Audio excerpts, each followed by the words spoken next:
चला आज बनवू पॅकेटवाली चाऊमिन. पण त्याआधी ना आज होता सॅटर्डे, पण सॅटर्डेसारखी सुट्टीची निवांत सकाळ नव्हती. तर आणखी पण लवकर उठून माझं, घरचं आणि वैद्यचं पण पटापटावरून आम्ही दोघी निघालो होतो वैद्यच्या स्कूलमध्ये पॅरेंट टीचर मीटला.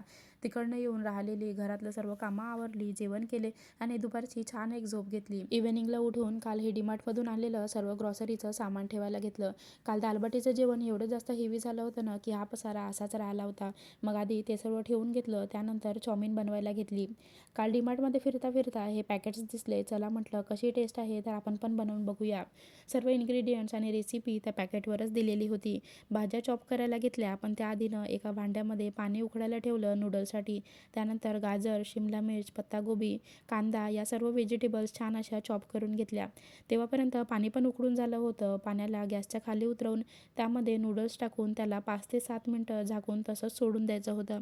7 मिनिटांनंतर नूडल्स सर्व भिजून मोकळे झाले होते. त्याला एका गाळणीमध्ये गाळून त्यावर थंड पाणी घालून त्याला साईडला ठेवलं आणि त्यानंतर चाऊमिन बनवायला घेतली.